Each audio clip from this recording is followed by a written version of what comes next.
پتہ چلتا ہے کہ رسول اللہ صلی اللہ علیہ وسلم بشر تھے. یعنی بہت سارے لوگ اب اس عقیدے پر آ گئے ہیں کہ وہ نور ہیں اور وہ ڈفرینٹ تھے اور وہ فوت نہیں ہوئے.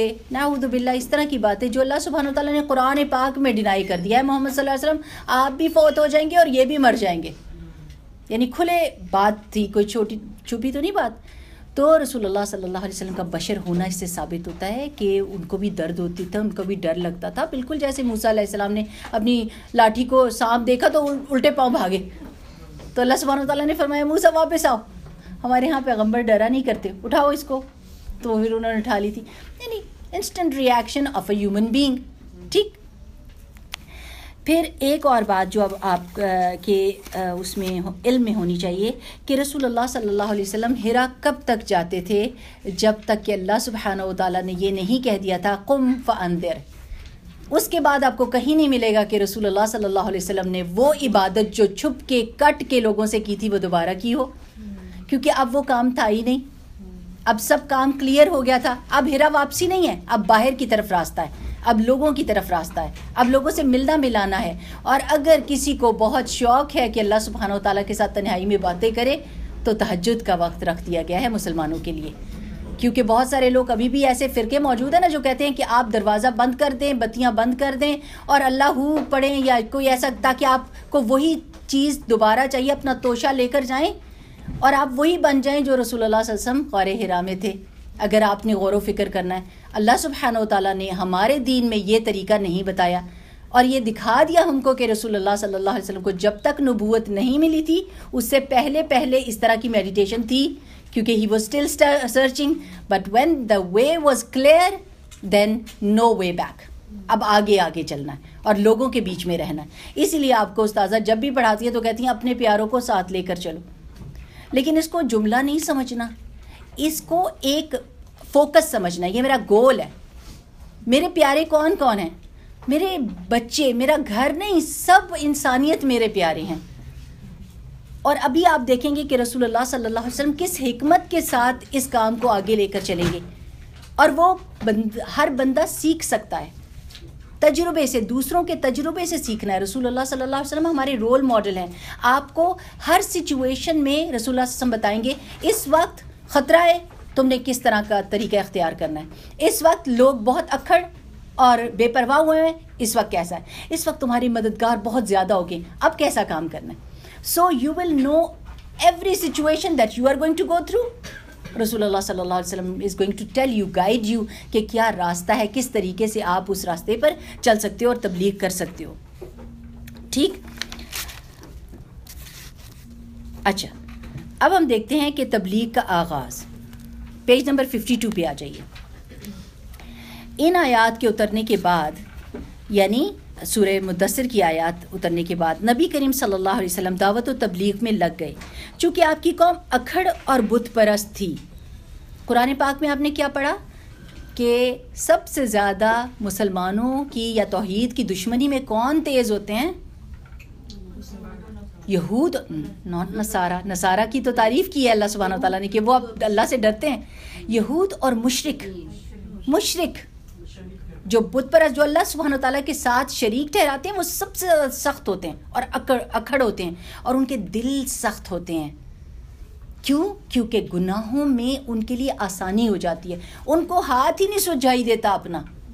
جس نے اللہ کو ہی نہیں مانا، اب اس کے لیے کیا ویلیوز ہوں گی، کیا اقدار ہوں گی، کیا لوگوں کے ساتھ معاملات ہوں گے. 1 گناہ 2 گناہ 3 گناہ، گناہوں کے اوپر گناہ اس کو.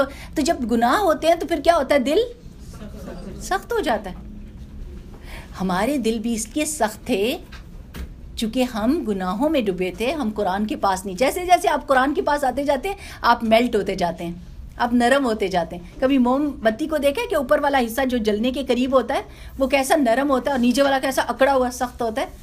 تو جیسے جیسے آپ قرآن کے پاس آتے جاتے ہیں آپ نرم موم ہوتے جاتے ہیں. پھر آپ کی کوئی بھی آپ کو شیپ دے کے آپ کو ڈھالا جا سکتا ہے اور سیرا وہ آپ کو شیپ دے دے گی انشاءاللہ. تو ہاں جی، وہ زیادہ سخت ہے نا، کرخت ہو جاتے ہیں نا. اللہ سبحانہ و تعالیٰ کی بات حق ہے. ومن اصدق من اللہ قیلا. اچھا، کہتے ہیں کہ باپ دادا سے جو کچھ ہوتا آیا تھا اسی کو حق سمجھتی تھی ان کی قوم، اور اس میں اکڑ اور تکبر بھی بہت زیادہ تھا، کیونکہ وہ فخر کیا کرتے تھے، تکبر کیا کرتے تھے اپنے آباء و اجداد کے اوپر، اور ان کے پاس تھا ہی نہیں کچھ. آپ مجھے بتائیں ان کے پاس کیا تھا تکبر کے علاوہ؟ یعنی اپنے آباء و اجداد کے علاوہ نسب کا وہ زوم کرتے تھے، اور تو کچھ نہیں تھا ان کے پاس. اور اصل میں فخر کرنے کی چیز کیا ہوتی ہے؟ ایمان، کہ انسان کہے الحمدللہ کہ میرے پاس ایمان ہے، جو ان کے پاس نہیں تھا. نیز وہ اپنے معاملات کے فیصلے تلوار سے کیا کرتی تھی، اس لیے اللہ نے آپ صلی اللہ علیہ وسلم کے لیے یہ راستہ چنا کہ تبلیغ کا کام خاموشی اور رازداری سے کریں، اور صرف اسی کو مخاطب کریں جو بھلا، حق پسند اور قابل اطمینان ہو، اور ان میں سے بھی سب سے پہلے اپنے گھر، کنبے، قبیلے اور دوست احباب کو دعوت دیں. لیجیے آپ کے لیے آ گیا میسج. بڑی بڑی محفلوں کا انتظار نہ کریں، ابھی تازہ تازہ دین آپ کے پاس آیا ہے، قرآن نیا نیا سمجھ آیا ہے، اور بندہ کہے یو نو واٹ، میں تو ایک بندہ تو نہیں پڑھا سکتی، پوری کلاس ہوگی تو پھر میں آؤں گی. نہیں، ون بائی ون ایک بندے کو ہینڈل کرنا سیکھیں، اور وہ بھی کون سا بندہ؟ جو آپ کی بات سمجھنے والا ہو، جو آپ کے دل سے قریب ہو، جو آپ سے دوستی رکھتا ہو، جو آپ کے اندر سے واقف ہو کہ آپ ایک اچھی عورت ہیں، آپ سچی بات کرتی ہیں، آپ دل سے سنسیئر ہیں. وہ بندہ آپ کی بات سنے گا تو کیا ہوگا آپ بتائیں؟ آپ میں کانفیڈنس آئے گا. جب آپ ایک بات بتائیں گے یہ دیکھو قرآن میں یہ لکھا ہے، وہ کہے گا ہاں صحیح کہا ہے تم نے، الحمدللہ ٹھیک، اب میں کھڑی ہو گئی ہوں. Slowly and gradually you are gonna stand up. لیکن اگر لے کے پکڑا اس بندے کو جو سب کے سامنے بیٹھ کے حدیث کا انکار کرتا ہے، تو آپ نے تو خود ہی اکھڑ جانا ہے، نے کہنا او استغفر اللہ، کافر، اس نے حدیث کا انکار کر دیا. آواز ہی بدل جاتی ہے عورتوں کی. یعنی آپ دیکھیے کہ آپ کا میدان کتنا ہونا چاہیے، کیسا ہونا چاہیے، کس بندے کے سامنے آپ نے کھل کے بیان کرنا. اور یہ دیکھیں سیرہ آپ کو بتا رہی، ٹھیک ہے نا. تو پہلے ایمان لانے والے اس پروگرام کے مطابق نبی کریم صلی اللہ علیہ وسلم نے دعوت و تبلیغ شروع کی تو کئی خوش قسمت لوگوں نے اسے لپک کر قبول کر لیا اور آپ صلی اللہ علیہ وسلم پر ایمان لے آئے. اچھا، ایک اور بات میں نے آپ کو پہلے بتانی تھی کہ آپ ایک حدیث کے بیچ میں آتا ہے کہ رسول اللہ صلی اللہ علیہ وسلم نے فرمایا کہ انہوں نے ورقہ بن نوفل کو بھی جنت میں دیکھا. اوکے، تو ورقہ بن نوفل جو تھے، مطلب unofficially he was the first one to accept Islam. لیکن آپ یہ سوچیں، کوئی نماز نہیں، کوئی تسبیح ویسی جو ہماری شریعت کے مطابق ہوتی، کوئی کام انہوں نے کیا تو اس سے پہلے ہی وہ فوت ہو گئے تھے. یعنی نہیں، ایمان کو ڈکلیئر کرنے سے، یعنی لوگوں کے سامنے ڈکلیئر کرنے سے پہلے، ابھی نبوت کا شروعات تھی تو پھر وہ کر نہیں نہ سکتے تھے، جب تک کہ یہ اوپنلی نہیں ہوتا تو اوپن کر دیتے، لیکن نہیں ہوا. اب دیکھیے کہ انہوں نے قول کی وجہ سے اللہ سبحانہ و تعالیٰ نے ان کو جنت دی. کبھی بھی باتوں کو چھوٹا نہ سمجھا کریں کہ آپ اپنے دل میں یہ کہہ رہے ہیں کہ سب کے سامنے کہہ انشاءاللہ میں یہ کورس پورا کروں گی. اب کہ ہوئی پتہ نہیں میں کر سکتی ہوں کہ نہیں، میں کہوں یا نہیں. اللہ سبحانہ و تعالیٰ ہے نا مدد کرنے والا. آپ ارادہ تو ظاہر کریں، اور یہ نہیں کہ جھوٹا موٹا ارادہ. عورتوں کو اگر کہہ دو تو پھر بڑی بڑی باتیں کرنی شروع کر دیتی ہیں نا.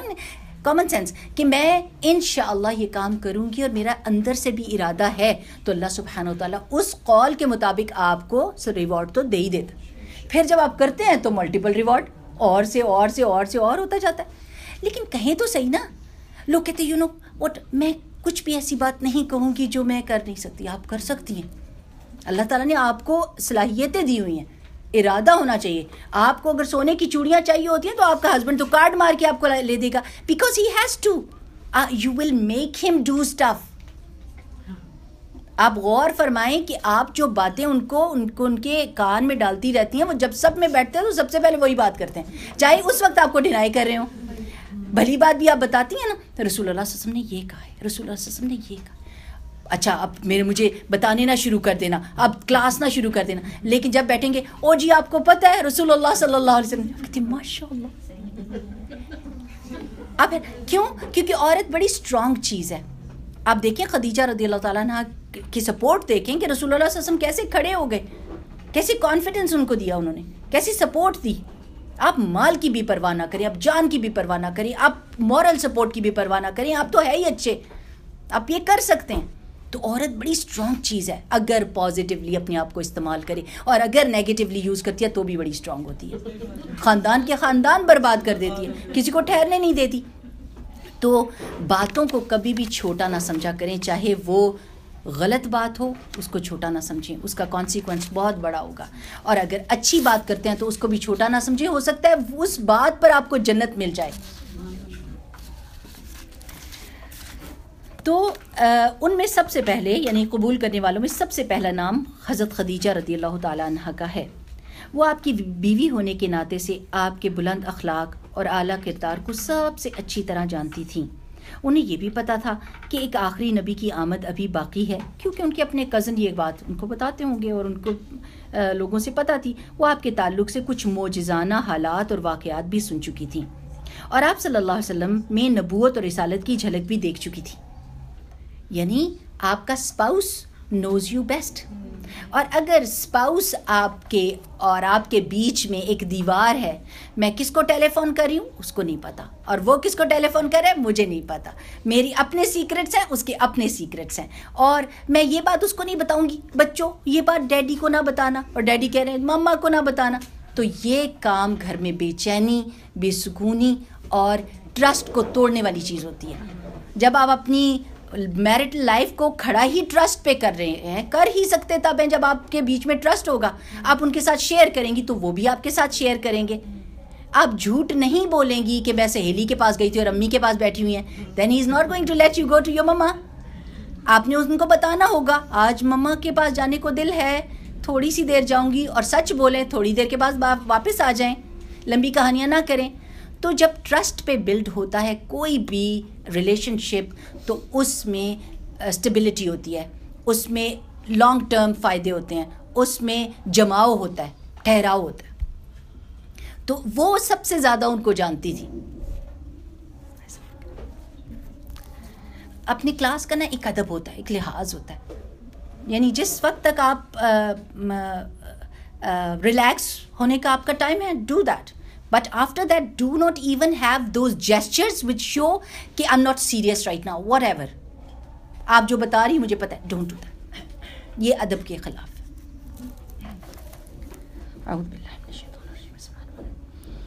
وہ آپ کے تعلق سے کچھ معجزانہ حالات اور واقعات بھی سن چکی تھیں. کس سے؟ اور میں اسرا نے بھی جی. اور وہ ان سب پر مستزاد یہ یعنی زائد بات یہ کہ ورقہ جیسے صاحب علم و بصیرت نے بتایا تھا کہ ہیرا میں جو فرشتہ آپ کے پاس آیا تھا وہ حضرت جبرائیل علیہ السلام تھے، اور جو کچھ وہ لائے تھے وہ وحی الہی تھی. اور سب سے آخری بات یہ کہ سورہ مدثر کی ابتدائی آیات جب اتر رہی تھیں تو حضرت خدیجہ رضی اللہ تعالی عنہا بنفس نفیس وہاں موجود تھی. چلیں آپ کو اب یہ بھی پتہ چل گیا کہ سورہ مدثر کی آیات کے وقت کون موجود تھا؟ حضرت خدیجہ. انڈر لائن کر لیا کریں جو امپورٹنٹ چیز پتہ چلے. اس لیے یہ بالکل فطری بات تھی کہ وہ سب سے پہلے ایمان لاتی. ادھر ان آیات کے اترتے ہی نبی کریم صلی اللہ علیہ وسلم اپنے جگری دوست ابو بکر رضی اللہ تعالیٰ عنہ کے پاس گئے. اچھی صحبت اللہ کی نعمت ہوتی ہے. اچھی صحبت چاہے وہ آپ کے بچوں کے لیے ہو، چاہے وہ آپ کے لیے ہو، چاہے وہ آپ کے خاوند کے لیے ہو، اٹس اے بلیسنگ آف اللہ سبحانہ و تعالیٰ. میں نے بہت سارے لوگوں کو دیکھا، اتنی اچھی عورتیں ہوتی ہیں، اتنی سمجھدار ہوتی ہیں، لیکن ان کے ہسبینڈ جا اپنے دوستوں میں بیٹھتے ہیں اور اتنے بڑے بڑے فیصلے حرام کے کر کے آ جاتے ہیں، اور پھر وہ سمجھاتی رہتی ہیں نہیں یہ کرنا نہیں کرنا، لیکن دوست نے اتنا زبردست ان کو کنونس کیا ہوتا ہے کہ ہی ڈز دیٹ، اور پھر آپ ان کو نہیں بچا سکتے. تو یہ بھی دعا کیا کریں نا جب آپ اپنے لیے دعا کرتے ہیں نا کہ یا اللہ مجھے قرآن کی علم دے، مجھے کھڑا کر دے، مجھے توفیق دے کہ میں تیرے دین پہ چلوں، تو ساتھ ہی میں یہ کہا کریں اللہ تعالیٰ جیسی کلاس تو نے مجھے دیا ایسی کلاس میرے ہسبینڈ کو بھی دے دے. اللہ سبحانہ وتعالیٰ ایسی صحبت ان کو بھی دے دے، ان کو بہترین استاد نصیب کر، غیب سے مدد کر اللہ سبحانہ وتعالیٰ، تاکہ ہماری دونوں پٹڑیاں ایک ہی راستے پہ چل رہی ہوں، یعنی ایک ادھر جا رہی اور ایک ادھر جا رہی ہے نا. تو رسول اللہ صلی اللہ علیہ وسلم اپنے سچے دوست کے پاس گئے، اور ابو بکر صدیق کا آپ نے پورا چیپٹر پڑھا صحیح بخاری میں، جس میں رسول اللہ صلی اللہ علیہ وسلم نے بتایا کہ اللہ سبحانہ وتعالیٰ نے مجھے خلیل بنا لیا، لیکن اگر میں کسی کو خلیل بناتا. اور یہ اجماع ہے امت کا کہ رسول اللہ صلی اللہ علیہ وسلم کے بعد ابو بکر صدیق رضی اللہ تعالیٰ عنہ بہترین امت کے لیے ثابت ہوئے شخص، اور انہیں اپنی نبوت اور رسالت سے آگاہ کرتے ہوئے ایمان لانے کی دعوت دی ابو بکر صدیق کو. انہوں نے بے کھٹک ایمان قبول کیا اور فوراً تصدیق کرتے ہوئے حق کی شہادت دی، چنانچہ وہ اس امت کے سب سے پہلے مومن ہیں۔ وہ آپ سے 2 سال چھوٹے تھے اور آپ کا کھلا چھپا سب کچھ جانتے تھے، لہٰذا ان کا ایمان لانا آپ صلی اللہ علیہ وسلم کی سچائی کا بہترین ثبوت ہے۔ انسان اپنے دوست کے دین پہ ہوتا ہے۔ آپ آگے جا کے پڑھیں، اور اگر آپ ابوبکر صدیق کی علیحدہ جو دارالسلام کی کتاب ہے وہ پڑھیں تو اس میں پتہ چلتا ہے کہ ایگزیکٹلی لوگوں نے جو گواہی دی ابوبکر کے لیے، آپ کو پتہ ہے وہ کیا تھی؟ جو خدیجہ رضی اللہ تعالیٰ عنہ نے رسول اللہ صلی اللہ علیہ وسلم کے لیے دی تھی۔ بالکل وہی ورڈز یوز کیے کہ ابوبکر یہ کرتے ہیں، یہ کرتے ہیں۔ جب ابوبکر ہجرت کر رہے تھے تو جب اس نے روکا تھا بندے نے، سردار نے کہ نہ تم نہیں جا سکتے، تو اس نے جو جملے بولے تھے وہ ایگزیکٹلی رسول اللہ صلی اللہ علیہ وسلم والے تھے، کیونکہ دونوں دوست ایک جیسی طبیعت کے تھے۔ اور یہ بھی پتہ چلتا ہے کہ کس وجہ سے آپ کو ابوبکر کی رضی اللہ تعالیٰ عنہ کی فضیلت پتہ چلی کہ ایک دفعہ حضرت ابوبکر کا اور عمر رضی اللہ تعالیٰ عنہ کا کسی بات پہ تنازع ہو گیا، اور عمر رضی اللہ تعالیٰ عنہ کو ابوبکر نے کچھ بڑی بات کہہ دی، تو عمر ناراض ہو گئے اور حضرت ابوبکر نے کہا پلیز مجھے معاف کر دینا، کیونکہ ان کی عادت تھی کہ یہ فٹافٹ معافی مانگ لیا کرتے تھے، ہمارے جیسے تھوڑی تھے 3 دن لگاؤں گی۔ تو انہوں نے معافی مانگی تو حضرت عمر نے کہا نہیں میں نہیں معاف کرتا، تو حضرت ابوبکر کہاں گئے؟ محمد رسول اللہ صلی اللہ علیہ وسلم کے پاس گئے، یا رسول اللہ عمر تو مجھے معاف نہیں کر رہا۔ تو رسول اللہ صلی اللہ علیہ وسلم کو اس بات کا دکھ ہوا، اور جب عمر آئے ڈھونڈتے ڈھونڈاتے کہ ابوبکر کی طرح میں کہ معافی مانگوں، ان سے کہوں ٹھیک ہے وٹ ایور، تو رسول اللہ صلی اللہ علیہ وسلم کے چہرے کا رنگ بدل رہا تھا، اور رسول اللہ صلی اللہ علیہ وسلم نے کیا فرمایا؟ کیا تم میرے دوست کو چھوڑ سکتے ہو؟ کیا تم لوگ میرے دوست کو چھوڑ سکتے ہو؟ لیو ہم الون۔ یہ وہ ہے جب تم نے مجھے دھتکارا، تم نے مجھے ڈینائی کیا، تو اس نے بے کھٹک مجھ پر ایمان لایا اور میری سپورٹ بن گیا۔ یعنی بعد میں بھی پتہ چلتا۔ اب آپ دیکھیے کہ عمر نے اس وقت یہ نہیں کہہ دیا او میری تو بے عزتی ہو گئی، اب تو میں بالکل نہیں آؤں گا، اب تو میں پیچھے رہوں گا، اور بیچ میں بغض رکھ لیا اور گرج رکھ کے، اور پھر نہیں، یہ لوگ ایسے نہیں کرتے تھے۔ یہ لوگ لیٹ گو کرتے تھے of the garbage that we save in our hearts, وہ لیٹ گو کرتے تھے اور روز کے روز صفائی کرتے تھے۔ تو سبحان اللہ، انہوں نے کیا کیا؟ سوری، گلے لگائے، پیار کیا، ختم قصہ۔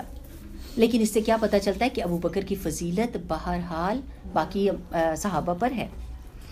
اب کیا ہوا جی؟ پہلے ایمان لانے والوں میں حضرت علی رضی اللہ تعالیٰ عنہ بھی شامل ہیں۔ وہ نبی کریم صلی اللہ علیہ وسلم کے زیر کفالت تھے، آپ ہی کے پاس رہتے تھے اور آپ ہی ان کے کھانے پینے کا بندوبست اور ان کی دیکھ بھال کرتے تھے، کیونکہ قریش قحط سالی سے 2-4 تھے اور ابو طالب کے پاس مال کم اور اولاد زیادہ تھی، لہٰذا ان کے بیٹے جعفر کو حضرت عباس پال رہے تھے اور حضرت علی رضی اللہ تعالیٰ عنہ کو نبی کریم صلی اللہ علیہ وسلم نے پالا تھا۔ وہ آپ کے بچوں کی طرح آپ کے یہاں رہتے تھے اور آغاز نبوت کے وقت بلوغت کے قریب پہنچ چکے تھے، اور ایک قول کے مطابق ابھی 10 سال کے تھے۔ جو کچھ آپ صلی اللہ علیہ وسلم کرتے وہی وہ بھی کرتے، یعنی ان کو فالو کرتے۔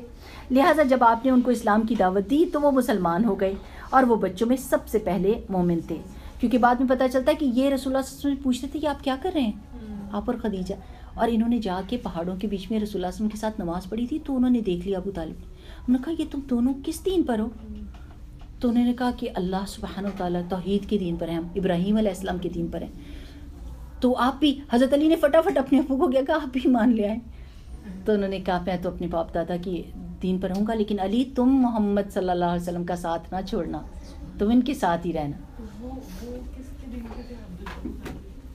اپنے باپ دادا کے دین پہ جو شرک پہ مبنی تھا نا، یعنی ہاں جی، بتوں کو مانو۔ اس طرح پہلے ایمان لانے والوں میں رسول اللہ صلی اللہ علیہ وسلم کے آزاد کردہ غلام حضرت زید بن حارثہ بن شراحیل کلبی بھی تھے۔ یہ دور جاہلیت میں گرفتار کر کے بیچ دیے گئے تھے، پھر انہیں حکیم بن حزام نے خرید کر اپنی پھوپھی حضرت خدیجہ رضی اللہ تعالیٰ عنہا کو دے دیا، اور حضرت خدیجہ نے انہیں رسول اللہ صلی اللہ علیہ وسلم کے حوالے کر دیا۔ جب ان کے والد اور چچا کو ان کی موجودگی کا علم ہوا تو وہ رسول اللہ صلی اللہ علیہ وسلم کے پاس حاضر ہوئے اور عرض کی کہ فدیہ لے کر چھوڑ دیں، اور فدیہ لینے میں بھی احسان فرمائیں۔ آپ نے زید کو بلایا اور اختیار دیا کہ چاہے آپ کے پاس رہیں، چاہے والد اور چچا کے ساتھ چلے جائیں۔ انہوں نے آپ کے ساتھ رہنا پسند کیا۔ سبحان اللہ والحمد للہ واللہ اکبر۔ اپنے بچوں سے پوچھیں بیٹے کہاں رہنا ہے؟ ہاں سبحان اللہ۔ محبت فاتح عالم، محبت ہر ایک کا دل جیت لیتی ہے، اسپیشلی بچوں کا۔ آپ دیکھیں کہ ابھی چلے اگر غلطیاں ہو گئی کبھی مار پیٹ کر لی بچوں کے ساتھ, ڈونٹ ایور ڈو دیٹ. ہاتھ نہیں کبھی بھی اٹھائیں, کبھی بھی نہیں, چاہے آپ کو کتنا بھی غصہ آیا ہو, کمرے کے اندر جا کے اور تکیے کو مار لیں, but do not raise your hands on your children. کیوں؟ کیونکہ اس سے آپ کی دوری اور بڑھ جائے گی. یہ وہ دور ہی نہیں ہے جہاں پر مار کٹائی سے کام بنے. یہاں پر بچے بالکل باغی ہو جاتے ہیں, اور جو بچے بچپن میں باغی ہو جاتے ہیں وہ دل میں رکھتے ہیں, کیونکہ ابھی وہ آپ کے انڈر ہیں, ابھی وہ کچھ کر نہیں سکتے. لیکن جیسے ہی ان کو باہر کی ہوا لگتی ہے تو وہ بالکل نہ تو نعوذ باللہ دین پہ رہتے ہیں اور نہ ماں باپ کے رہتے ہیں, کسی کے بھی نہیں رہتے. تو اپنے بچوں کو محبت, اب یقین کریں میں یہ نہیں کہتی کہ ہر ماں باپ ایسا ہوتا ہے, لیکن موسٹلی میں نے یہ دیکھا ہے کہ عورتیں بہت زیادہ باتیں اپنے بچوں کو وہ کرتی ہیں جو ان کے دماغ میں نہیں بیٹھتی, جو ان کو نہیں سمجھ آتی. آپ بڑی بڑی باتیں کر رہے ہوتے ہیں, ان کے سر پہ سے گزر رہی ہوتے ہیں, ویسے بھی جو آپ عام فہم بھی بات کر رہے ہوتے ہیں, اگر ان کی توجہ آپ کی طرف نہیں ہے تو ایک کان سے سن کے دوسرے سے نکال رہے ہوتے ہیں. Do not waste your words.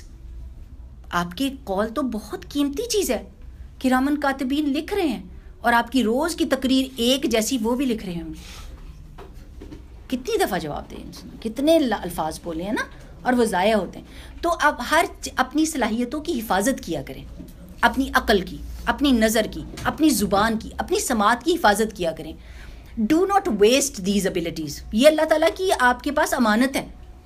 جب سنیں تو سوچیں اس سننے کا کوئی فائدہ ہے, کوئی دنیا کا فائدہ ہے, کوئی آخرت کا فائدہ, کوئی ایسی چیز ہے جس سے جو مجھے اس سے مل رہی ہے تو میں سنوں گی, کیونکہ یہ میں نے پریزرو کرنی ہے, اس کو ایسے کام میں لگانا ہے جس سے مجھے یہ میں انویسٹ کروں گی اس ابیلٹی کو, اپنے دیکھنے کو, اسپیشلی زبان کو. لا حول ولا قوت الا باللہ. اگر اللہ سبحانہ وتعالیٰ ہماری زبان پہ روک نہ لگائے, اور آپ یہ سوچ لیں کہ اگر آج آپ کو کہہ دیا جائے کہ ایک تقریر کے بدلے میں $100 آپ نے دینا ہے, تو آپ کی تقریریں نہیں رک جائیں گی. $100 کون دیتا ہے؟ کون دے گا کہ اب کہیں کہ جی بچے کو آپ نے اگر اتنے الفاظ بول دیے تو آپ کے اوپر بل لگ جائے گا اس زبان کے استعمال سے. تو آپ رک جائیں, آپ سوچیں, اوہو یہ تو میں پہلے بھی اس کو کہہ چکی ہوں, کوئی فائدہ نہیں ہوا, اس لیے میں دوبارہ نہیں کہنے والی, کچھ اور سوچتی ہوں چھوٹا, تاکہ چھوٹا بل دینا پڑے. لیکن چونکہ بل نہیں ہے, ابھی نظر نہیں آ رہا, بل تو دینا پڑے گا آگے جا کے. کرامن کاتبین کھول کے رکھ دیں گے سارا کچھ. مالی ھذا الکتاب لا یغادر صغیرۃ ولا کبیرۃ الا احصاھا. اللہ سبحانہ تعالیٰ ہمارے ساتھ آسان معاملہ کرے اور لوگوں کو ہمارے قریب لے آئے. اللہ سبحانہ تعالیٰ سب لوگ ہم سے محبت کرنے لگ جائیں, ہم لوگوں سے محبت کرنے لگ جائیں, سنسیریٹی ہمارے دل میں آ جائے, ہم لوگوں کی بھلائی کا سوچنے لگ جائیں. ہر وقت دماغ ہمارا الٹا نہ چلے کہ یہ ضرور میرے خلاف پلان ہو رہا ہے. ایون بچے بھی کچھ کام کرتے تو آپ ان کو ایول سمجھنے لگ جاتے ہیں, یہ تو کرتا ہی ایسا ہے, یہ تو مجھے تنگ ہی کرنا چاہتا ہے. ایسی باتیں کرتی ہیں جو اس بچے کے دماغ وہم و گمان میں بھی نہ ہو. تو ایسی باتیں نہ کیا کریں اور نہ سوچا کریں. بچوں کو معصوم ہی سمجھے, وہ معصوم ہوتے ہیں, ان کو نہیں پتہ ہوتا, وہ تجربہ کار نہیں ہیں, ان کی ایج آپ کی ایج جتنی نہیں ہے, وہ چھوٹے ہیں. تو رسول اللہ صلی اللہ علیہ وسلم نے قریش کے مجمع میں جا کر اعلان کر دیا, اشہدوا ان ھذا ابنی وارثا وموروثا, گواہ ہو آج سے زید میرا بیٹا ہے اور میرا وارث ہے اور میں اس کا وارث ہوں. اسی دن سے ان کو زید بن محمد صلی اللہ علیہ وسلم کہا جانے لگا. والد اور چچا یہ منظر دیکھ کر بخوشی واپس چلے گئے. یہ سارا واقعہ نبوت سے پہلے کا ہے. اسلام آیا تو اس نے منہ بولے بیٹے کا رواج ختم کر دیا اور حضرت زید کو زید بن حارثہ کہا جانے لگا. اور یہ آپ نے قرآن میں پڑھا. یہ چاروں حضرات اسی دن ایمان لائے جس دن سورہ مدثر کی ابتدائی آیات نازل ہوئی. کہنے والوں نے یعنی جس دن ہم نے کہا نا کہ رسول بن گئے رسول اللہ صلی اللہ علیہ وسلم, یعنی سورہ نازل ہوئی. کہنے والوں نے ان میں سے ہر ایک کے متعلق یہ کہا ہے کہ سب سے پہلے وہی ایمان لائے. لیکن ایسا ہو سکتا ہے کہ دن کے شروعات میں ایک ایمان لایا ہو, یا اپنی ایج وائز سب سے پہلا ایمان لانے والا وہ ہو. تو کچھ نہ کچھ لوگ ہمیشہ سابقون الاولون ہوتے ہیں. لیکن رسول اللہ صلی اللہ علیہ وسلم نے کیا فرمایا, آپ ہی ہو سکتے ہیں. ہر دور میں سابقون الاولون ہوں گے تھوڑے. اب ہو سکتا ہے کہ آپ کے خاندان میں آپ پہلے بندے ہیں جس نے قرآن کو باقاعدہ تفسیر کے ساتھ پڑھنا شروع کیا, اور باقی لوگ آپ کو فالو کریں, اگلی نسلیں آپ کو فالو کریں, تو آپ ہو گئے نا سابقون الاولون. آپ نے شروعات کی نا. اللہ تعالیٰ سے دعا کیا کریں, اللہ تعالیٰ نیکیوں میں مجھے سابق بنا کہ میں سب سے سبقت لے جاؤں, آگے بڑھوں. اس کے بعد حضرت ابوبکر صدیق رضی اللہ تعالیٰ عنہ بھی تبلیغ میں سرگرم ہو گئے اور حق رسالت ادا کرنے میں نبی صلی اللہ علیہ وسلم کا دایاں بازو بن گئے. وہ بڑے پاک دامن، پسندیدہ، نرم مزاج، شریف اور دریا دل اور معزز تھے.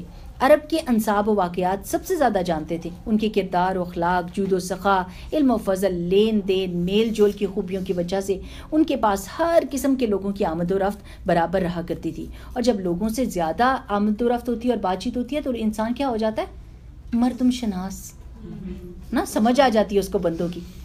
ان کی آنکھیں، ان کا چہرہ، ان کی بات چیت سے پتہ لگنے لگ جاتا ہے کہ یہ بندہ کس قابل ہے نا. کہتے کہ مومن کی نگاہ سے بھی ڈرنا چاہیے کہ مومن کا اللہ سبحانہ تعالیٰ فرقان دے دیتا ہے اس کو. اس کے دل کے اندر ایک فرقان ہوتا ہے کہ جب وہ بات کرتا ہے اور اگلا بندہ کڑک کے جواب دیتا ہے تو وہ کہتا ہے oh okay I have to save my respect, ہے نا، میری میں اپنا بچا کے رکھوں. اور جب کوئی نرم بات کرتا ہے تو وہ آگے بڑھتا ہے اور اس کو پتہ چل جاتا ہے کہ یہ ایسا بندہ ہے جس کو نیکی میں اور بتائی جا سکتی ہے بات. اب جس کو وہ بھلا اور بھروسے کے لائق محسوس کرتے اسے اسلام کی دعوت دیتے ہیں. ٹھیک ہے نا. یہ آپ نے اپنی زندگی میں اصول بنائے کہ جب آپ کو کانفیڈنس چاہیے تو آپ نے کس کو سب سے پہلے بتانی ہے تاکہ آپ کو بات کرنی آ جائے. کتنے لوگ ہیں جو کورس بھی کر لیتے ہیں تو وہ کہتے ہیں ہم ڈرتے ہیں ان کو سمجھ نہیں آتی. تو یہ آپ کو گائیڈ لائن دی جا رہی ہے نا کہ کس طرح شروع کریں. چاہے وہ آپ کا چھوٹا سا بچہ ہی کیوں نہ ہو، گود میں لے کے، سینے سے لگا کے، منہ پہ پیار دے کے اپنی تقریر، بیٹی آج میں نے یہ سنا ہے، وہ کہے مما ہاں یہ ساری باتیں، کوئی بات نہیں، آپ کی تو لکھی جا رہی ہے نا. ہو سکتا ہے فرشتے سن رہے ہو، جن سن رہے ہو اور بچہ بھی سن رہا ہے. تو کیونکہ اس سے کیا ہوگا کہ آپ کو بات کرنی آ جائے گی، اچھی والی بات. ٹھیک. اور کبھی کبھی کتاب بھی پڑھ لیا کریں. اس طرح کبار صحابہ کی ایک جماعت نے ان کے ذریعے سے اسلام قبول کیا، جن میں سر فہرست عثمان بن عفان اموی، زبیر بن عوام اسدی، عبد الرحمن بن عوف زہری، سعد بن ابی وقاص زہری اور طلحہ بن عبید اللہ تیمی رضی اللہ تعالی عنہم کے نام آتے ہیں. ان سب کو ابو بکر نے اسلام کی حقیقت سے آگاہ کیا اور انہیں نبی کریم صلی اللہ علیہ وسلم کے پاس لے آئے تو ان سب نے اسلام قبول کر لیا. ان کے بعد مندرجہ ذیل افراد نے اسلام قبول کیا. آپ کو پتہ ہے عشرہ مبشرہ میں سے کتنے لوگوں کو حضرت ابو بکر صدیق رضی اللہ تعالیٰ عنہ لے کر آئے تھے جن کو جنت کی بشارت دی گئی تھی. رسول اللہ صلی اللہ علیہ وسلم نے فرمایا یہ بھی جنت میں ہے، یہ بھی جنت میں ہے، یہ بھی جنت میں. بکس بہت اچھی دوست ہوتی ہیں. ان کے چھوٹے چھوٹے حالات لکھے ہوئے ہیں کہ کون تھے وہ لوگ، کیسے انہوں نے اسلام قبول کیا، کیا سختیاں ان پر آئیں، کیسے ان کو دھولی دی گئی. کچھ لوگوں کو ایسے کہ باندھ کے اور ان کو دھواں دیا گیا کہ یہ کھانسیں، الٹیاں ہیں، ان کو تکلیف ہو اور پھر یہ چھوڑ دیں. کسی کی ماں نے کہہ دیا میں کھانا نہیں کھاؤں گی، تم جاؤ. انہوں نے کہا 100 دفعہ اللہ آپ کو جان دے اور آپ اسی طرح روزہ رکھ کے فوت ہو جائیں تو میں نے نہیں اسلام چھوڑنا. تب انہوں نے روزہ توڑا. کسی کو کچھ، لیکن کیسے پتہ چلے ایسے لوگوں کی بات. تو بکس بہت اچھی چیز ہوتی ہے، ان کو پڑھنا شروع کر دیں. تو عشرہ مبشرہ کے نام بتائیے ذرا جلدی سے. چاروں خلفاء ابو بکر، عمر، عثمان، علی، عبد الرحمن بن عوف، سعد بن ابی وقاص، ہاں جی، طلحہ بن نہیں زید بن عامر بن نفع.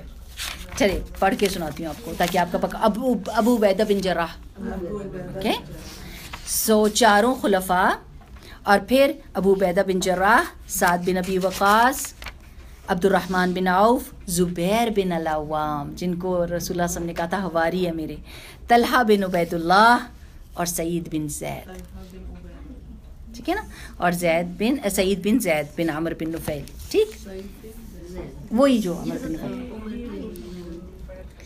تو جی چلے لکھ کے لے کر آئے ہیں آپ کو ہوم ورک، بتایا ہوا ہوم ورک. اچھا، امین الامت ابو عبیدہ عامر بن جراح، ابو سلمہ بن عبد الاسد ان کی بیویاں، ام سلمہ، ارقم بن ابی الارقم، یہ کون ہے؟ جن کے گھر کو رسول اللہ صلی اللہ علیہ وسلم نے چوز کیا تھا، دار الارقم. ہاں جی. اور سبحان اللہ، آپ کو پتہ ہے وہ کہاں تھا؟ جی کہاں؟ جو حرم ہے، حرم کے ساتھ جہاں صفا کی پہاڑی ہے، بالکل ساتھ، کیونکہ وہاں پر چہل پہل اتنی ہوتی تھی کہ اگر یہ بہت سارے آتے تھے، لیکن چونکہ بازار سا تھا اور لوگ تو پتہ ہی نہیں چلتا تھا. Intelligent, smart. جب یہ وادیوں میں جا کے نماز پڑھ رہے تھے تو لوگ ان کو دیکھتے تھے اور ان کے ساتھ لڑائیاں کرتے تھے، لیکن جب تبلیغ شروع ہوئی تو یہ گھر بن گیا ایسا کہ یہ لوگ آ رہے ہیں جا رہے ہیں، کوئی نوٹس ہی نہیں کرتا تھا. ایک آرام سے جلدی سے چلا گیا، چلتے چلتے گھر کے اندر نا. سبحان اللہ. عثمان بن مظعون، ان کے بھائی قدامہ بن مظعون اور عبداللہ بن مظعون، عبیدہ بن حارث بن مطلب بن عبد مناف، سعید بن زید بن عامر بن نفیل اور ان کی بیوی حضرت عمر کی بہن فاطمہ بن خطاب، خباب بن ارد، جعفر بن ابی طالب اور ان کی بیوی اسماء بنت امیس. یہ سارے نام ایسے ہیں، یقین کریں کہ ان کی اتنی خصوصیات، کیونکہ ان کے حالات ہم نے پڑھے ہوئے نا، جیسے صحابیات کے بھی. اسماء بنت امیس وہ تھی جن کی شادی بہت سارے صحابہ سے ہوئی تھی، ون آفٹر انادر، اور آخر میں حضرت علی سے ہوئی تھی. اور جب انہوں نے کہا تھا کہ جو ہے نا دونوں بچوں کی لڑائی ہوگی، حضرت جعفر کے بچوں کی اور حضرت ابوبکر صدیق کے بچوں کی، تو آپس میں لڑائی. تو تمہارے ابو تو کیا بزرگ تھے امت کے اور تمہارے کیا جوان تھے. تو حضرت علی کہتے ہیں میں کدھر گیا، میرے لیے تو آپ نے کچھ چھوڑا نہیں. تو انہوں نے کہا آپ تو آپ ہی ہیں، آپ جیسا تو کوئی نہیں ہو سکتا. سبحان اللہ. دیکھیں کہ بالکل اس چیز کو کوئی ایب نارمل چیز نہیں سمجھا جاتا تھا. پھر خالد بن سعید بن عاص، ان کی بیوی امینہ بنت خلف، پھر ان کے بھائی عمر بن سعید بن عاص، حاتب بن حارث، ان کی بیوی فاطمہ بنت مجلل اور ان کے بھائی خطاب بن حارث، ان کی بیوی فکیہہ بنت یسار. یہ نام پڑھتے ہوئے ابھی میں پوچھتی ہوں کہ آپ کو کیا فیل ہو رہا ہے. نیز ان کا ایک اور بھائی معمر بن حارث، مطلب بن اظہر اور ان کی بیوی رملہ بنت ابو عوف اور نعیم بن عبداللہ بن نحام رضی اللہ تعالی عنہم. یہ سب لوگ قریشی تھے اور قریش کی مختلف شاخوں سے تعلق رکھتے تھے. اس ابتدائی دور میں قریش کے علاوہ دوسرے قبائل سے جو لوگ اسلام لائے ان کے نام یہ ہیں. عبداللہ بن مسعود حضلی، یہ یمنی تھے اور یہ غلام نہیں تھے. اوکے، جیسے حضرت بلال غلام تھے، حضرت عبداللہ بن مسعود اور حضرت یاسر یہ لوگ یمنی تھے. چونکہ ان کا قبیلہ ان کے بیک اپ کے لیے یہاں پر موجود نہیں تھا، اور یہ صرف سرونٹس جیسے نہیں کہہ لیتے کہ نوکری کرتے ہیں کسی کے پاس، ویسے تھے. لیکن غلام وہ ہوتا ہے جس کو کسی نے خرید لیا ہو، تو یہ وہ نہیں تھے. چونکہ ان کا بیک اپ نہیں تھا قبیلے کا، اس لیے یہ کمزور سمجھے جاتے تھے مکہ کے اندر. Okay, otherwise they were not like غلام. مسعود بن ربیع القاری، عبداللہ بن جہش اور ان کے بھائی ابو احمد بن جہش، صہیب بن سنان رومی، عمار بن یاسر عنسی، ان کے والد یاسر اور والد سمیہ جو کہ جیسے پہلے شہیدہ ہے نا، اور عامر بن فہیرہ. اوپر ذکر کی گئی خواتین کے علاوہ جن عورتوں نے اسلام کی طرف سبقت کی ان کے نام یہ ہیں: ام ایمن برکہ حبشیہ، یہ کون تھی؟ ہاں جی، جو رسول اللہ صلی اللہ علیہ وسلم کو واپس لے کر آئی تھی ان کی امی کے ڈیتھ کے بعد، جو نبی کریم صلی اللہ علیہ وسلم کو بچپن میں گود کھلایا کرتی تھی اور آپ کے والد کی لونڈی تھی. حضرت عباس رضی اللہ تعالیٰ عنہ کی بیوی ام الفضل لبابہ الکبریٰ بنت حارث ہلالیہ اور اسماء بنت ابو بکر صدیق رضی اللہ عنہم وعنہن اجمعین. عنہم ان سب مردوں سے اللہ تعالیٰ راضی ہو جائے، عنہن ان سب عورتوں سے اللہ تعالیٰ راضی ہو جائے. یہ لوگ ان کے ساتھ مزید جو لوگ اسلام لائے انہیں سابقین اولین کہا جاتا ہے. تلاش و جستجو سے معلوم ہوتا ہے کہ جن کو قدیم الاسلام یا سابقون الاولون کہا گیا ان کی تعداد تقریباً 130 تک پہنچ جاتی ہے، لیکن ان میں ہر ایک کے اسلام لانے کا وقت ٹھیک معلوم نہیں ہے کس وقت کوئی اسلام لایا، لیکن ہے یہ اسلام کی جب سیکرٹ تبلیغ ہو رہی تھی تو اسی وقت یہ اسلام لے کر آئے تھے، اور یہ سابقون الاولون میں سے ہیں. ٹھیک ہے، غالباً ان میں ایسے صحابہ بھی ہیں جنہوں نے کھلم کھلا اسلام کی دعوت شروع ہونے کے بعد اسلام قبول کیا تھا. اہل ایمان کی عبادت اور تربیت، جیسا کہ گزر چکا ہے کہ سورہ مدثر کی ابتدائی آیات کے بعد وہی پے در پے آتی رہی. کہا جاتا ہے کہ اس کے بعد سب سے پہلی سورت جو نازل ہوئی وہ سورہ فاتحہ ہے. اس میں اہل ایمان کو حمد اور دعا کا طریقہ بتایا گیا ہے. یعنی سورۃ الفاتحہ small thing but the whole Quran is the explanation of سورۃ الفاتحہ. It's so beautiful. ہر وہ چیز جو آپ کو سورۃ الفاتحہ میں ملے گی وہ آپ کو قرآن میں ملے گی، اس کی ایکسپلینیشن ملے گی. سبحان اللہ. اللہ کی ہستی کے چند جامع صفات بیان کر کے اس کو ٹھیک ٹھیک تصور دیا گیا ہے، اور یہ بھی سمجھا دیا گیا ہے کہ اس دنیا میں اچھے یا برے جیسے کام کرو گے ٹھیک ویسا ہی نتیجہ اور بدلہ پاؤ گے، اور یہ بدلہ آگے ایک دوسری دنیا میں ملے گا۔ اس کے علاوہ کامیابی اور سعادت کے راستے کی پہچان بھی بتائی گئی۔ اس طرح دین حق کا سارا ما حاصل اس صورت کے چند سادے بولوں میں آ گیا ہے، اور حمد اور دعا کی شکل میں بندے کو اس کی تعلیم دی گئی ہے۔ جب آپ سورۃ الفاتحہ پڑھا کریں نا، تو جب رب العالمین کہا کریں نا، تو وہ ضرور خیال میں لایا کریں، اچھا اس پوری گیلیکسی میں ہماری زمین کتنی چھوٹی ہے، پھر غائب ہوتی جاتی ہے میری زمین، پھر دور جتنا جاتے جائیں زمین ہی کچھ چیز نہیں ہے، تو میں تو نقطہ قطرہ کچھ بھی نہیں، لیکن پھر بھی میرے رب نے میرے ساتھ اتنا رحم کا برتاؤ کیا کہ میرے لیے نبی پیغمبر بھیجے اور کتاب بھیجی، اور مجھے ریوارڈ دینے کا وعدہ کرتا ہے، مجھ سے محبت کرتا ہے، میں روتی ہوں تو میری دعا سنتا ہے، میں شکر کرتی ہوں تو مجھے اور دیتا ہے۔ ہاں، اللہ سبحانہ و تعالیٰ سے محبت ہو جائے نا، تو پھر آپ کا دل ٹھنڈا ہو جاتا ہے، پھر آپ کو کوئی غم نہیں لگتا، کوئی دکھ درد، کوئی کمر درد کچھ ہو جائے، آپ کہتے ہو الحمدللہ، اگر سوئی چبھے تو مجھے ثواب ملتا ہے تو یہ تو بڑی بات ہے، پتہ نہیں اللہ تعالیٰ جنت میں میرے لیے کیا چیزیں لکھ رہا ہوگا نا۔ اگر ہم کو یہ پتہ چل جائے کہ اللہ سبحانہ و تعالیٰ کیا ہمارے لیے لکھ رہا ہے، تو پھر تو ہم بڑے بڑے کام کرنے کے لیے تیار ہو جائیں۔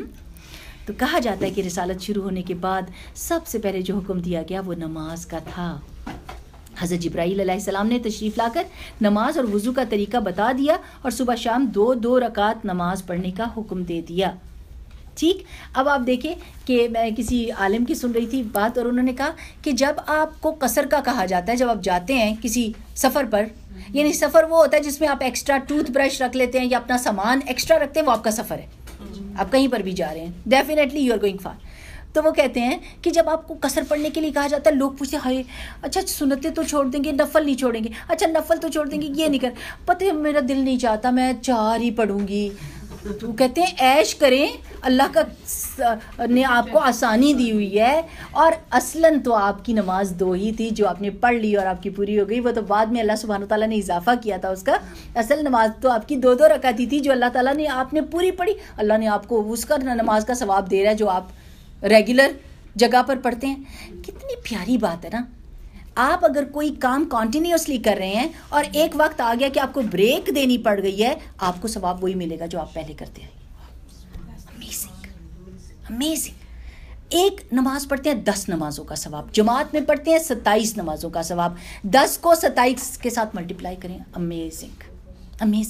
اگر بچوں کو بھی دین کی طرف لانا ہے، نماز کی طرف لانا ہے، جماعت کی طرف لانا ہے، تو آپ کہیں ملٹیپلیکیشن کا سوال یہ کر دو مجھے۔ ڈاکٹر ادریس نے یہ کہا تھا، اللہ سبحانہ تعالیٰ ان کو دنیا آخرت میں سرخرو کرے، ہمارے استاد، کہ انہوں نے کہا کہ بچوں کو اگر آپ نے بتانا ہی ہے تو آپ ان سے کہہ دیں دیکھو بھائی، یا تو پڑھنی ہے تو یہ 1 نماز پڑھو، اور یا 27 نمازوں کا ثواب لینا تو ادھر چلے جاؤ، جو بڑے اگر تمہیں کوئی $1 دے رہا ہے، تم $1 لوگے یا $27 لوگے؟ 27 پہ ہاتھ رکھیں گے، پیسے کے معاملہ آئے گا تو نماز میں کیوں نہیں، گو ہیو فن، تو انجوائے کیا کریں اپنی نماز کو، چاہے وہ قصر ہو تو چاہے وہ حضر میں آپ پوری پڑھ رہے ہوں، الحمدللہ۔ یوں مکمل طہارت، اب دیکھیے بعد میں نماز نہیں سکھائی جائے گی، نماز کا طریقہ، نماز میں کیا پڑھنا ہے، کیسے رکوع کرنا ہے، کیسے سجدہ کرنا ہے، جبرائیل علیہ السلام سکھا گئے، صرف نماز کی تعداد میں اضافہ ہوئے گا، ٹھیک۔ یوں مکمل طہارت اہل ایمان کی علامت ٹھہری جو کسی اور دین کی علامت نہیں ہے، میرے بہن بھائی، سبحان اللہ۔ آپ کی پاکی جو ہے الطہور شطر الایمان، یہ آپ کے دین کا حصہ ہے۔ وضو کو نماز کی شرط قرار دیا گیا۔ آپ کی کتابوں پہ ہاتھ تو نہیں ہے بریک کے لیے؟ یہ پڑھ کے انشاءاللہ فنش کریں گے۔ اعوذ باللہ من الشیطان الرجیم۔ وضو کو نماز کی شرط قرار دے دیا گیا، انڈر لائن کریں، وضو نماز کی شرط ہے۔ قرآن کی تلاوت اگر آپ نے کرنی ہو تو آپ کا وضو نہ ہو اور آپ کا دل نہیں چاہ رہا وضو کرنے کو، اور قرآن آپ پڑھ سکتے ہیں، آپ کے پاس وقت ہے، اٹھائیے قرآن اور پڑھ لیجئے۔ فضیلت والی بات کیا ہے کہ آپ کا وضو ہو، کیونکہ اس میں آپ کی اسپرچویلٹی اور زیادہ اسٹرانگ ہو جاتی ہے۔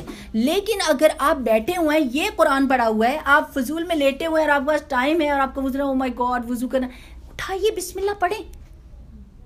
بے شک اگر آپ کا دل نہیں چاہتا ٹچ نہ کریں، پڑھنے کا تو اجازت ہے نا۔ تو شرط جو ہے وہ وضو نماز کی شرط ہے۔ سورۃ الفاتحہ کی نماز کی اصل، سورۃ الفاتحہ نماز کی اصل اور حمد و تسبیح نماز کے اوراد و وظائف قرار پائے۔ اب نماز ہی اہل ایمان کی اصل عبادت تھی جو انہیں قائم کرنی تھی، اس لیے وہ نظروں سے دور جگہوں کا انتخاب کرتے اور کبھی کبھی وادیوں اور گھاٹیوں میں بھی چلے جاتے۔ یہ مسلمانوں کو سمجھ نہیں آتی۔ مسلمان کوئی بھی نیک کام شروع کرنے لگے سب سے پہلے یوٹیوب پہ ڈال دیں، ساری دنیا کو پتہ چل جائے اور ادھر ہی ٹھپا لگ جائے اور آپ کا کام رک جائے۔ Oh my god, this top does this and that, پھر اینگر شو کریں۔ عقل، آرام سے اپنا کام کیجئے، سکون سے اور خاموشی کے ساتھ، جیسے رسول اللہ صلی اللہ علیہ وسلم نے کیا۔ جب آپ اسٹرانگ ہوں گے، جب آپ کا جماعت میں یکجہتی ہوگی، when you are in the position of announcing something, do that۔ یہاں پر ہم دیکھتے ہیں کتنی قومیں بڑے بڑے کام کر جاتی ہیں اور کسی کو خبر بھی نہیں ہوتی، لیکن مسلمان ایک قدم نیکی کا رکھتا ہے یا کوئی ایسا کام کرنے لگتا ہے دنیا کو بتا دیتا ہے۔ اور یہی بات عام زندگی میں بھی ہے، اگر ہم کوئی بھی کام کرنے لگے، ابھی وہ ارادہ بھی پورا نہیں ہوتا، ہم لوگوں کو بتانے شروع کر دیتے ہیں، وہ وہیں پہ ٹھپ ہو جاتا ہے، کیونکہ کوئی نہ کوئی حاسد ہوتا ہے بیچ میں سے، کوئی نہ کوئی ایسا بندہ ہوتا ہے جو نہیں چاہتا۔ تو کیا بات ہے، آرام سے پہلے استخارہ کرنا ہوتا ہے، پھر قدم اٹھانا ہوتا ہے، پھر اس بات کو جب ثبت ہو جائے، جب پکی ہو جائے، تو پھر بتائیے کہ یہ کام ہو رہا ہے۔ اینڈ ڈونٹ بی اسکیئرڈ کہ وہ لوگ کہیں گے ہمیں تو بتایا ہی نہیں۔ کوئی ایسی پابندی نہیں، آپ نے ان کو عادت جو ڈال دی ہے ہر بات کرنے سے پہلے بتانے کی، تو پھر اس لیے وہ عادی ہو گئے ہیں، تو عادت دوسری بھی ڈالی جا سکتی ہے۔ ٹھیک، اسلام کے ابتدائی دنوں میں نماز کے علاوہ کسی عبادت یا امر و نہی کا پتہ نہیں چلتا، کچھ اور نہیں سوائے نماز کے۔